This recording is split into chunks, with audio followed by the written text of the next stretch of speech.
My fellow Singaporeans, very good afternoon to all of you. I thought I would just make a quick video to discuss something with you, something that has caught my attention this last week. And you know, as the general elections come nearer, you now see a spate of resignations from the civil service by various people, obviously to join the PAP in time for the elections. All right, and so last week, I think there were 2 resignations.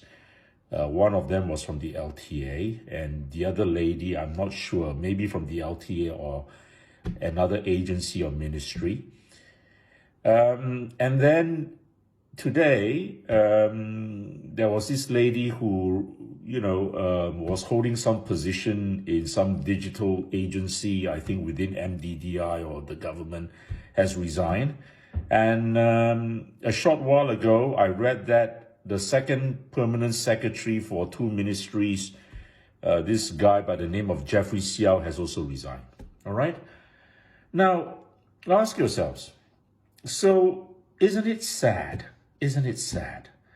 that the PAP has to resort to trawling through the civil service and the army or the armed forces for its candidates, all right?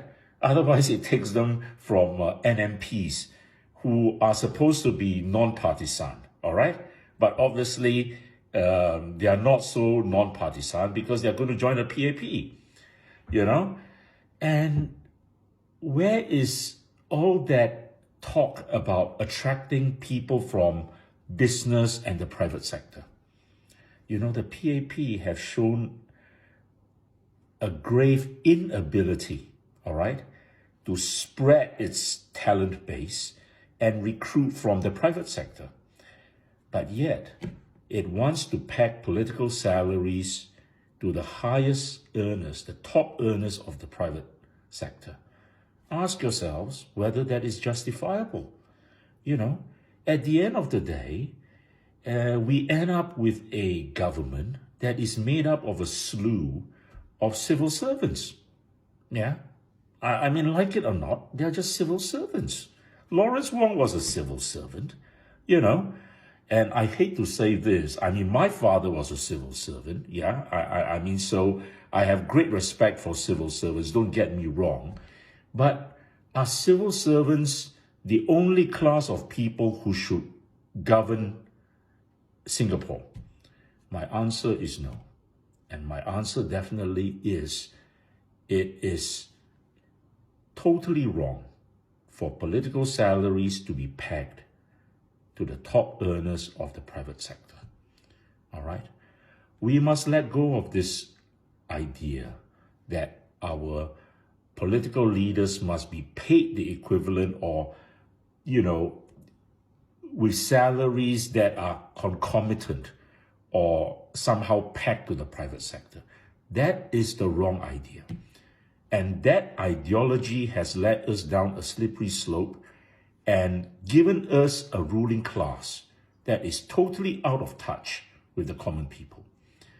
That is why they can implement crazy things like GST hikes in the midst of the greatest inflationary period in our economy, all right? Because they don't feel it. Whereas you, the ordinary Singaporean, earning a regular salary, with not very much increase over the years, you are the ones feeling the pain, but not them. So I ask you in this coming elections to make the change, all right? And you can only make the change when you vote against the PAP. There's no other way. Because if we do not make the change, not only are we going to suffer, our next generation are going to suffer as well. Thank you very much. Thank you.